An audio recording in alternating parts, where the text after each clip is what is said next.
उत्तराखंड की राजधानी देहरादून अपनी हरियाली, पहाड़ों और शांत वातावरण के लिए मशहूर है।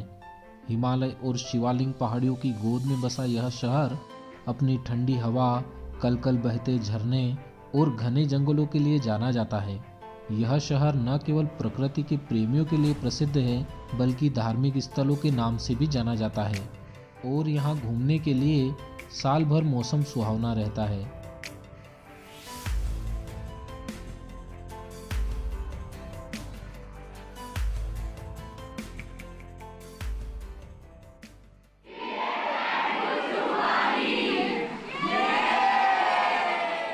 देहरादून में रेलवे स्टेशन है, जिसकी हर एक बड़े शहर से ट्रेन की अच्छी कनेक्टिविटी है। वह यहाँ का नियरेस्ट जोली ग्रांट एयरपोर्ट है, जो देहरादून के मुख्य शहर से 25 किलोमीटर की दूरी पर स्थित है और आप यहाँ बाय रोड, बस या अपने पर्सनल वाहन से भी आसानी से पहुँच सकते हैं। वह देहरादून घूमने का बेस्ट ऑप्शन स्कूटी का है, जो आपको देहरादून रेलवे स्टेशन के आसपास रेंट पर मिल जाएगी। देहरादून घूमने के लिए मैंने हरिद्वार से ही 500 रुपये पर डे में स्कूटी ले ली थी। वैसे आपको रेलवे स्टेशन के आसपास भी इस तरीके की स्कूटी 400 से 600 रुपये के आसपास मिल जाएगी। देहरादून में घूमने के लिए मैं सुबह सुबह ही निकल जाता हूँ टपकेश्वर महादेव के लिए, जो रेलवे स्टेशन से 7 किलोमीटर की दूरी पर स्थित है। टपकेश्वर महादेव की पार्किंग में बनी इस भोलेनाथ की मूर्ति से कुछ सीढ़ियाँ नीचे उतरते ही आपको यह खूबसूरत सा महादेव मंदिर दिख जाएगा। नदी के किनारे बने इस मंदिर में हर रोज कई श्रद्धालु दर्शन करने के लिए आते हैं और गुफा के अंदर कई देवी देवताओं के साथ शिवलिंग विराजित हैं। वह शिवलिंग के ऊपर पूरे साल गुफा के अंदर बनी चट्टानों से पानी टपकता है, इसलिए इसे टपकेश्वर महादेव के नाम से जाना जाता है। और बताया जाता है कि पांडवों और कौरवों के गुरु द्रोणाचार्य ने इन गुफाओं में तपस्या की। वह उनके पुत्र अश्वत्थामा ने भी यहाँ भगवान शिव की तपस्या कर उन्हें प्रसन्न किया। और मंदिर के पास ही यह खूबसूरत सी तमसा नदी बहती है। वह इसके उस पार वैष्णो देवी मंदिर और संतोषी माता मंदिर बना हुआ है।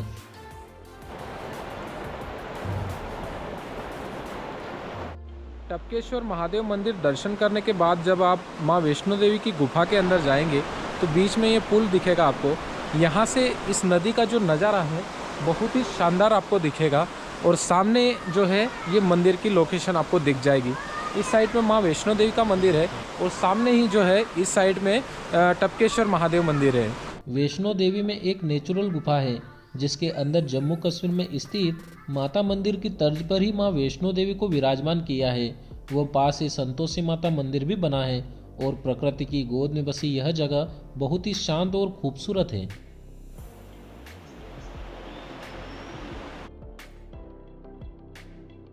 टपकेश्वर महादेव से मैं निकल जाता हूँ रोबर्स केव के लिए, जो यहाँ से लगभग 7 किलोमीटर की दूरी पर स्थित है। वह यहाँ बाइक का पार्किंग चार्ज 59 रुपये व रोबर्स केव के अंदर जाने का 35 रुपये एंट्री चार्ज लगता है और अंदर पालतू जानवरों को ले जाना मना है। वह एंट्री गेट से अंदर आते ही आपको गुफा के अंदर से आता हुआ पानी दिख जाएगा और अंदर ही खाने पीने की दुकानें व गुफा के अंदर जाने के लिए 20 रुपये में चप्पल आपको मिल जाएगी। रोवर्स केव के अंदर जब आप आएंगे तो अंदर से बहता हुआ पानी आपको दिखेगा, तो इसलिए बाहर ही यहाँ पर 10 से 20 रुपए में चप्पल मिलते हैं, तो वहाँ से आप लेके और अपने जूते वहाँ पर रख सकते हैं। रोबर्स केव को यहाँ के स्थानीय लोग गुच्चू पानी के नाम से जानते हैं, जो लगभग 600 मीटर लंबी है। गुफा के अंदर से जो सहस्त्रधारा बहती है, इसके पानी का स्तर बारिश में बढ़ जाता है, जबकि बाकी समय में घुटनों तक रहता है। यहाँ इस गुफा में ज़्यादा से ज़्यादा आपके घुटने तक पानी आ जाएगा, इससे ज़्यादा तो शायद नहीं आएगा। और बताया जाता है कि ब्रिटिश काल में चोर और डकैत लूट करने के बाद इस गुफा में छुपा करते थे, इसलिए इसे रोबर्स केव नाम दिया गया। और यह पूरी तरह से नेचुरल है और गुफा में सबसे ऊंचा झरना 10 मीटर से गिरता है।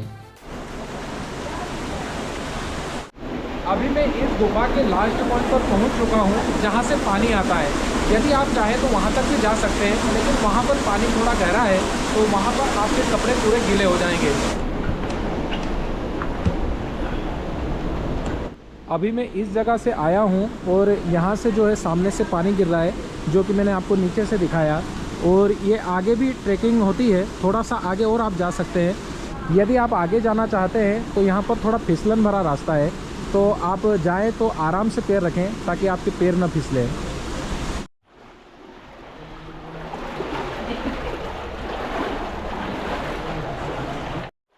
तो गुफा के अंदर का नज़ारा तो मैंने देख लिया, और देहरादून की यह जो गुफा है एक अलग ही अनुभव प्रदान करती है आपको।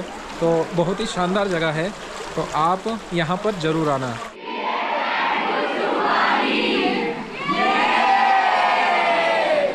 और यहाँ से देहरादून जू लगभग 4 किलोमीटर पड़ता है, जिसे मालसी डियर पार्क के नाम से जाना जाता है। और इसका एंट्री टिकट 30 रुपये पर पर्सन लगता है, जिसमें आप यहाँ रहने वाले अलग अलग जंगली जानवर देख सकते हैं। और यह पार्क हरे भरे पेड़ों और खूबसूरत पहाड़ियों से घिरा है, जो इसे विशेष बनाता है। और अंदर ही कैक्टस गार्डन है। इसमें रसीले पौधों की कई दुर्लभ और सुंदर प्रजातियां देखने को मिलती हैं। वह इसमें एक मछली घर है, जिसमें रंग बिरंगी मछलियों को भी आप देख सकते हैं, जिसका अलग से 50 रुपये एंट्री टिकट लगता है। वह बच्चों को झूलने के लिए भी यहाँ एक अलग जोन बना हुआ है। इस चिड़ियाघर का फुल एंट्री टिकट 90 रुपये पर पर्सन लगता है, और इसकी यह खास बात है कि यह पहाड़ों के ऊपर बना हुआ है। मालसी डियर पार्क से मैं निकल जाता हूँ सहस्त्रधारा के लिए, जो देहरादून के मुख्य शहर से 17 किलोमीटर की दूरी पर स्थित है। और सहस्त्रधारा के आसपास खाने पीने के कई रेस्टोरेंट और ठहरने के लिए होटल बनी हैं। सहस्त्रधारा में कई छोटे छोटे झरने और जलधाराएं हैं, जो चूना और पत्थर की गुफाओं से होकर बहती है, जिसकी वजह से यह पानी सल्फर युक्त रहता है, जो इस बेलडी नदी के अंदर से होकर गुजरता है और त्वचा संबंधी बीमारियों और स्वास्थ्य लाभ के लिए फायदेमंद होता है। सहस्त्रधारा के इस पानी की एक ये विशेषता है कि ये जंगलों के अंदर से, पहाड़ के ऊपर से जड़ी बूटियों से मिलता हुआ आता है। इसलिए बहुत सारे लोग यहाँ आकर स्नान करते हैं, ताकि जो हमारी स्किन की प्रॉब्लम रहती है ना, तो वो यहाँ से ठीक हो जाता है। इस सहस्त्रधारा में यदि आप स्नान करना चाहते हैं तो यहाँ सामान रखने के लिए 50 रुपये में लॉकर व 10 रुपये में चेंजिंग रूम की सुविधा आपको मिल जाएगी। और भूख लगने पर आप यहाँ का पहाड़ी खाना खाना बिल्कुल मत भूलना। सहस्त्रधारा के पास में ही आपको इस तरीके के कई रेस्टोरेंट देखने के लिए मिल जाएंगे। यहाँ पर मैंने शाही पनीर और आलू पराठा लिया है। तो इन सुंदर प्राकृतिक नज़ारों के साथ आप यहाँ पर खाने का आनंद भी उठा सकते हैं। सहस्त्रधारा के पास ही यह रोपवे पॉइंट है, जिससे आप ऊपर पहाड़ी पर बने व्यू पॉइंट पर पहुंचकर सहस्त्रधारा का खूबसूरत नज़ारा देख सकते हैं। लेकिन समय की कमी के कारण मैं ऊपर नहीं गया। ये सामने सहस्त्रधारा का रोपवे पॉइंट है। यदि आप रोपवे से सहस्त्रधारा के व्यू को एंजॉय करना चाहते हैं तो आप यहाँ से जा सकते हैं। इसका एंट्री टिकट 200 रुपये पर पर्सन लगता है। और इस रोपवे से 100 मीटर की दूरी पर ही यह प्राचीन शिव मंदिर है। और मंदिर के बाहर लगभग 80 फीट ऊपर से जलधाराएं नीचे गिरती हैं, जिसे सल्फर वाटर कहा जाता है।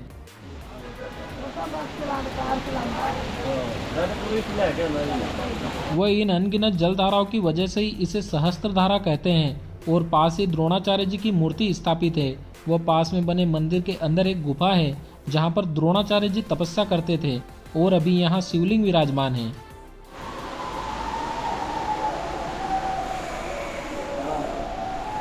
ये वो गुफा है जहाँ पर द्रोणाचार्य जी ने तपस्या की थी। लगभग 4-5 फीट अंदर है, और यहाँ पर द्रोणाचार्य जी द्वारा ही निर्मित शिवलिंग स्थापित है। सहस्त्रधारा से मैं पहुंच जाता हूं देहरादून शहर के केंद्र में स्थित क्लॉक टावर पर, जिसका निर्माण 1948 में स्वतंत्रता संग्राम सेनानियों के सम्मान में किया गया था। और इसके पास ही देहरादून के सबसे फेमस पलटन बाजार और तिब्बत मार्केट है। वह दोनों में तिब्बत मार्केट खरीदारी के लिए सस्ता ऑप्शन है। अभी मैं देहरादून के main centre point clock tower के पास में पहुंच गया हूं, और इसी के पास में तिब्बत मार्केट और पलटन बाजार दोनों हैं। और क्लॉक टावर से माइंडरोलिंग मोनेस्ट्री लगभग 11 किलोमीटर पड़ती है।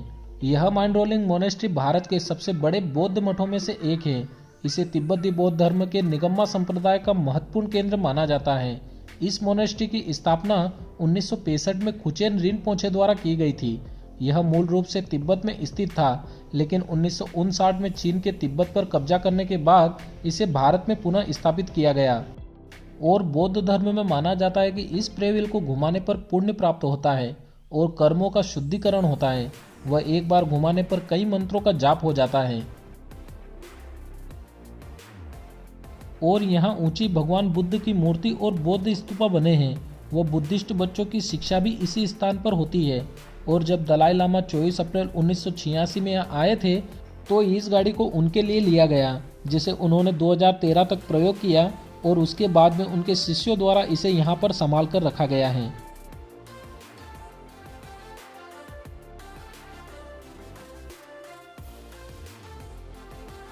और यहाँ से शाम होते होते मैं पहुँच जाता हूँ फॉरेस्ट रिसर्च इंस्टीट्यूट, जिसे FIR के नाम से भी जाना जाता है, जो भारत के सबसे प्रतिष्ठित और ऐतिहासिक संस्थानों में से एक है और वानिकी अनुसंधान, शिक्षा और संरक्षण के लिए जाना जाता है, जो 450 हेक्टेयर में फैला हुआ है।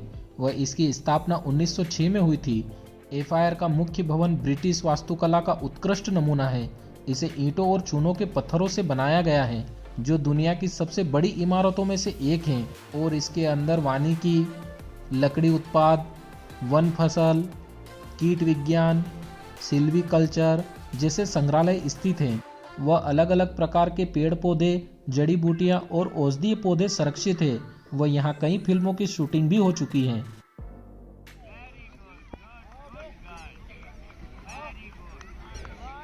अभी सुबह सुबह मैं निकल रहा हूँ संतला देवी माता मंदिर के लिए, जो कि मेन देहरादून सिटी से लगभग 13 किलोमीटर की दूरी पर स्थित है।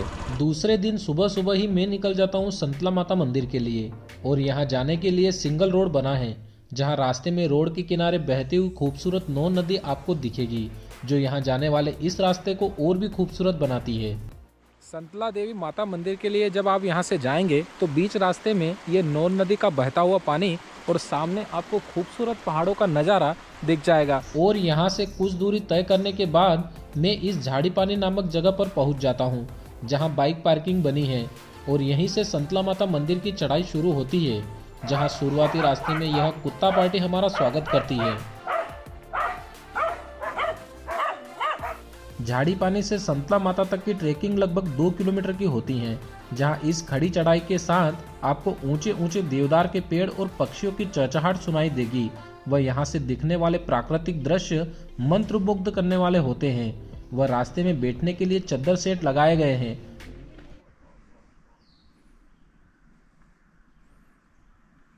संतला माता मंदिर पर जाते वक्त आपको कुछ इस तरीके के खूबसूरत नज़ारे देखने के लिए मिलेंगे।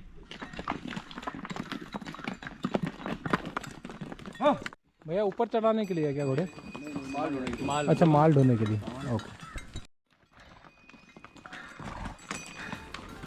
और इस रास्ते से लगभग 1.5 घंटे की ट्रेकिंग करके मैं पहुंच जाता हूं संतला माता मंदिर। इस मंदिर के बारे में बताया जाता है कि कई वर्ष पूर्व यहाँ माता संतला व उनके भाई संतोर का निवास स्थान हुआ करता था। पुराने समय में जब भारत पर मुगलों का अत्याचार बढ़ा, उस समय मुगल सम्राट औरंगजेब ने यहाँ चढ़ाई की, जिसमें मुगलों को हार का सामना करना पड़ा। इस विनाशकारी नरसंहार के बाद माता व उनके भाई ने शरीर को त्याग दिया व इस स्थान पर स्वयं को शिला के रूप में स्थापित किया। तब से यह स्थान भाई बहन के अटूट प्रेम के लिए जाना जाता है।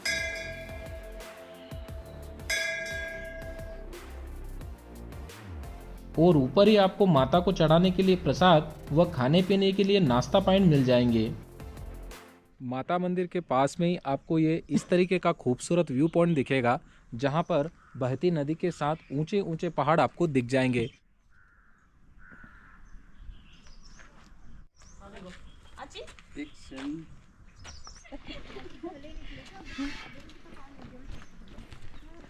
माता मंदिर में दर्शन करने के बाद मैं पहुंच जाता हूं प्रकाशेश्वर महादेव मंदिर। अभी आप जो मेरे पीछे देख रहे हैं, इसे प्रकाशेश्वर महादेव मंदिर के नाम से जाना जाता है और ये देहरादून से मसूरी जाने वाले रास्ते पर बना हुआ है। हरे भरे पहाड़ों और सुंदर प्राकृतिक दृश्यों के बीच बसे हुए इस मंदिर में किसी भी प्रकार का दान नहीं लिया जाता है, जो इसे एक विशेष धार्मिक स्थल बनाता है।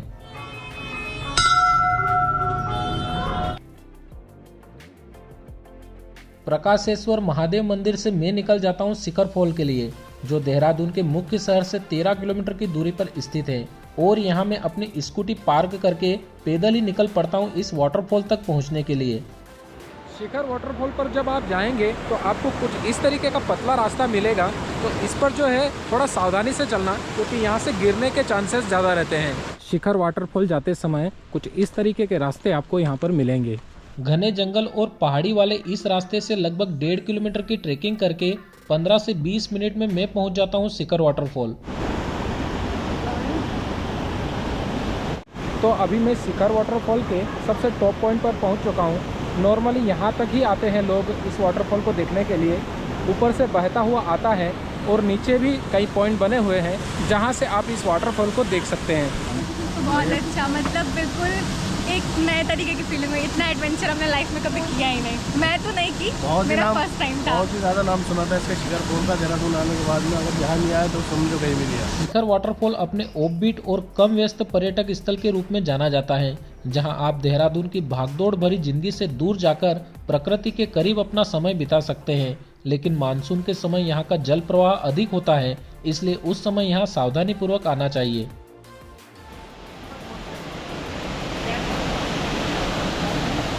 और शिखर वाटरफॉल से देहरादून आते वक्त मैं पहुंच जाता हूं इस मड पार्क में, जिसे वर्तमान में डॉक्टर श्यामा प्रसाद मुखर्जी के नाम से जाना जाता है। यह पार्क हरे भरे वातावरण और पहाड़ी दृश्यों के बीच स्थित है। यहाँ फूलों के बगीचे और चलने के लिए सुंदर पथ है और बच्चों, परिवार व दोस्तों के साथ समय बिताने के लिए शानदार जगह है, क्योंकि यहाँ से मसूरी की पहाड़ियों का खूबसूरत नज़ारा दिखाई देता है, जो इसे एक विशेष पार्क का दर्जा दिलाता है। और यदि आप भी देहरादून की इन सारी प्लेसेस को कवर करना चाहते हैं तो यहाँ घूमने में 3 डेज और 2 नाइट का समय लगेगा। और यदि आप 2 लोग साथ आते हैं तो आप पर पर्सन देहरादून की इन सारी प्लेसेस को 4,250 रुपये के आसपास घूम सकते हैं।